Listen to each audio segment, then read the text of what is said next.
Hi there. Today on Lydia's Books, I want to talk about some of the books that I've picked up recently. I know I just did a small haul and I was talking about maybe not buying so many books this year a couple of times. And I don't generally do like big book hauls, but my husband went book shopping and brought me some gifts, and I had picked up one or two books along the way. So as for what I finished reading recently, of course, Dark Mountain by Richard Lehman, which I'll talk about again. I don't remember if I mentioned this on the last little small haul, and finishing reading Y'all Ain't Right, edited by K. Trap Jones with a whole bunch of really cool people in it. This was a lot of fun. And then I went on to something that was a little more dense. I will have a dedicated review coming up for All the Fiends of Hell by Adam L.G. Neville, or Adam Neville as he most commonly is known as. I really had a lot of fun with this. It was not quite as dark as I had worried it would be, and not to say that it's full of levity, but it does have a glimmer of hope here and there, and just the general hopefulness, which is the thread that pulls the main character along in the story, I really, really, really enjoyed. So yes, thank you for recommending this. And who doesn't like a little bit of hopelessness with your end of the world 0 day kind of stuff, right? So thank you, Brittany Brown, for recommending this. A few people have recommended, of course, or asked about Adam Neville. I've only ever read a couple books like The Vessel and The Ritual, and I think that might be it. Hasty for the Dark. But yeah, I want to read more of his books, of course, especially with his new one coming out. But this was a lot of fun. I did have a good time with it. It was dark. Afterward, I started reading something different that was a little verbose, little old, little weird tales that are like a little more densely written and literary. I also decided, though, I wanted something a little more light and fun. So you'll see where my reading went in that regard. He's a little bit Aickman and he's a little bit rock and roll. I mean, I started reading Cold Hand in Mind by Robert Aickman. I've got my jingle jangle bookmark here. Sorry, it's noisy, but I really have wanted to read Aickman's Heirs. And I thought, before I get to reading Aickman's Heirs, which I do have a copy of that on my Kindle, I want to read some Robert Aickman proper, which I was never sure if I had or not, if I'd maybe stumbled upon some of his stories in other collections of the weird or paranormal stories. I was never sure. So yeah, 2 stories in. Now this is sort of full of threads to my own writing. In All the Fiends of Hell, it begins with like sort of a 0 day end of the world apocalyptic thing. And I'll talk about this a little bit when I review it, but I don't want it to be like a major footnote there. I did write a short story called Shrinking Dwell, which talks about the end of the world, sort of, and it being heralded by a whole bunch of ringing bells, and not necessarily in a rapturous way where this is kind of rapturous. My story is a little bit rapturous, but it has like some scientific heralds beforehand, and sort of like, there is a rhyme and reason to the bells tolling in that, where this is mostly unexplained. So yeah, Shrinking Dwell it could have been like a precursor in a way to one aspect of All the Fiends of Hell. And in this, we have a story called The Swords, which it's crazy that no one has mentioned it to me. And I was so stoked because it seems like, again, I've written sort of not a precursor, but an afterword to the story of The Swords, where there's a girl in a sideshow here that people can mistreat, let's say. And I've written a story called Jack and the Box, which deals with a similar thing. And there is sort of like a carnival sideshow with a girl who is open for mistreatment in a way. And there's also a snake that is part of the carnival, both the stories. So you'd have to have read them both. And I would love for somebody who has one of my books handy to read Jack and the Box and read The Swords by Robert Aickman and let me know what you think. But as I was saying, I'm a few stories into the Robert Aickman book and I like it. It's a little heavier, a little dry, he has a very specific style to him. So I thought I wanted something a little exciting. And this is Letters to the Purple Satin Killer by Joshua Chaplinsky. And I don't know if you can see because it's like kind of dark in here and this is dark purple on black. I find it's kind of hard to see the text on that, I kind of wish in a way, usually I'd never say this, I wish it was foil, like a foil embossing for the title in the purple satin to kind of give it a satiny look. Maybe there's a version out there like that, but yeah, I'm over halfway through this. I've been tearing through it, absolutely enjoying it and loving this. I'd watched Alex from the BookTube talk about this book, and it was very highly recommended and rated. So yeah, I had to get it. And this was part of the little haul that came from my husband buying books as a little gift. Before I get to the rest of the books that were picked up, I will say my podcast partner, Wes, had reminded me of the Backwards bookshelf, which you will see I've been adding to.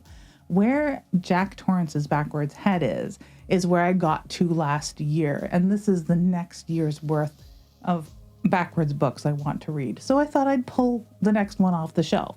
So this is The Mouth is a Coven by Liz Worth, a Canadian author. I picked this up at DreadCon last year. And yeah, it's a small tome, so I should be able to get through it super quickly. And I'll definitely want to read everything I picked up at DreadCon last year before I attend this year. So yeah. This is from the Backwards bookshelf, and I'm excited to be getting back to that. Now, I should by rights be adding, not Letters to the Purple Satin Killer, because I'm reading it right now, but the other books that I'm about to show to the Backwards bookshelf, but I'll explain why I'm not going to in a second. Now, the Backwards bookshelf is typically for books that I've picked up that I'm not going to get to right away. And there's 3 books here. There's 2 of them I want to get to right away. He bought me 4 books. One of them I'm already reading. I'm almost finished it. I think I'm going to read this one pretty quickly because it's very highly recommended. This is like horror book of the year and probably going to win every award under the sun. So I think I want to get to it, pretty rapidly. So yeah, the Backwards bookshelf though is typically for books that I've picked up that I'm not going to read right away and just kind of want to have as part of my collection, but will absolutely read, right?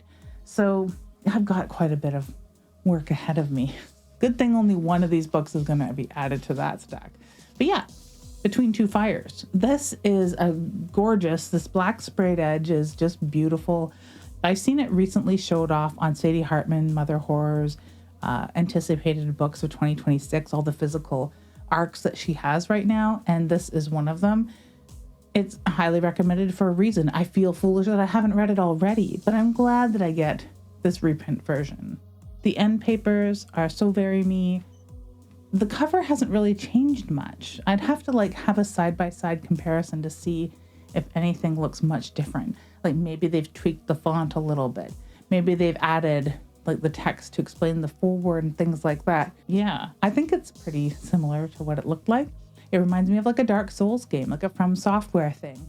I'm no good at playing those games, of course, but I'm pretty good at reading, so I think I'll make my way through this. I had to go and get my glasses because this is little tiny black text on red. And Lucifer said, "Let us rise against him now in all our numbers and pull the walls of heaven down." The year is 1348. Thomas, a disgraced knight, has found a young girl alone in a dead Norman village, an orphan of the Black Death, and an almost unnerving picture of innocence. She tells Thomas that plague is only part of a larger cataclysm, that the fallen angels under Lucifer are rising in a second war on heaven, and that the world of men has become their battleground. Is it delirium or is it faith? Now she has convinced the faithless Thomas to shepherd her across a depraved landscape to Avignon.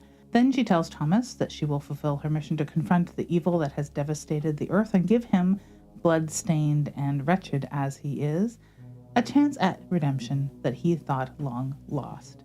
As hell unleashes its wrath and the true nature of the girl is revealed, Thomas will find himself on a macabre battleground of angels and demons, saints and the risen dead, and in the midst of the desperate struggle for nothing less than the soul of man. So yes, this sounds right up my alley. I realize how absurd this looks. Yes, let me go back to 1348 exactly with my black tallow candle. If only we could, Mr. Buellman, if only we could. So yes, Between Two Fires by Christopher Buellman. Hopefully I won't need my glasses again. I really just like wearing them in this dark climate. You can tell I don't really read in here unless I open the window, which makes it way too bright and makes my face look like a glowing white orb. So yeah, forgive the glasses. Buffalo Hunter Hunter by Stephen Graham Jones. This was a specific request, as was Between Two Fires, because it's a very popular book and I have not read it yet. I didn't like a whole lot of the Indian Lake series so much. I liked The Only Good Indians, but I couldn't get into the middle book. And I couldn't get into some of his stuff that came right before The Only Good Indians. So here we go again. It's not that it's that hard to read. It's not black text on red, but still. From the New York Times bestselling author of The Only Good Indians comes a novel of the American West rich in blood. This chilling historical novel is set in the nascent days of the state of Montana, following Blackfeet Indian named Good Stab as he haunts the fields of Blackfeet Nation looking for justice. It begins when a diary written in 1912 by a Lutheran pastor is discovered within a wall in 2012.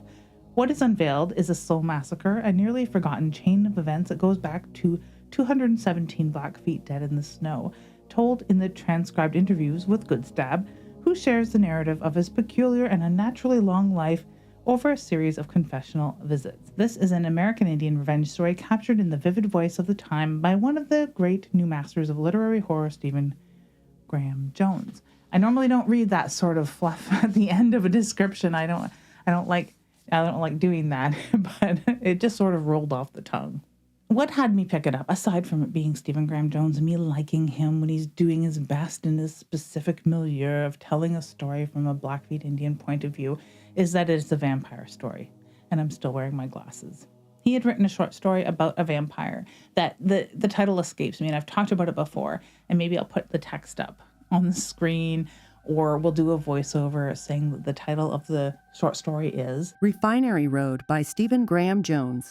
It was such a unique vampire story and such an interesting way of don't fuck with vampires, Let the Right One In was one of those stories where it's so unique on one level, but on the level of how we interject ourselves into a vampire's life or vice versa was also unique. It wasn't just like you're out at night too late and something swoops down from the shadows and bites you, and now you're intertwined with the story of a vampire. It was something a little more unique than that, and I suspect that this is going to be even more unique. And I really like the idea of vampires in the Old West. Now, there's a story by Nelson W. Piles called Spiders and the Daffodils. I don't know if it's still in print. I hope it is. But it's one of those first vampires in the West stories that I had read. And I really, really enjoyed that feeling. And of course, a lot of people have watched Sinners lately, which is maybe not Wild West, but it's adjacent. It's not too far away, really, honestly, from that sort of world. So yeah, I'm really looking forward to this. And totally surprised, Psychosomatic Slaughter by Alicia Durst, debut horror novel. And I really do have a soft spot for debut horror novels, especially things that seem to be a little weird, a little extra, a little splatter, a little extreme.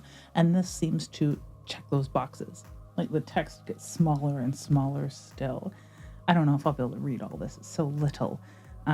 Leon Holman, a guitarist and man of many deals, embarked on a journey to fulfill his lifelong dream of becoming a rock star. So it's rock and roll horror. That's my favorite.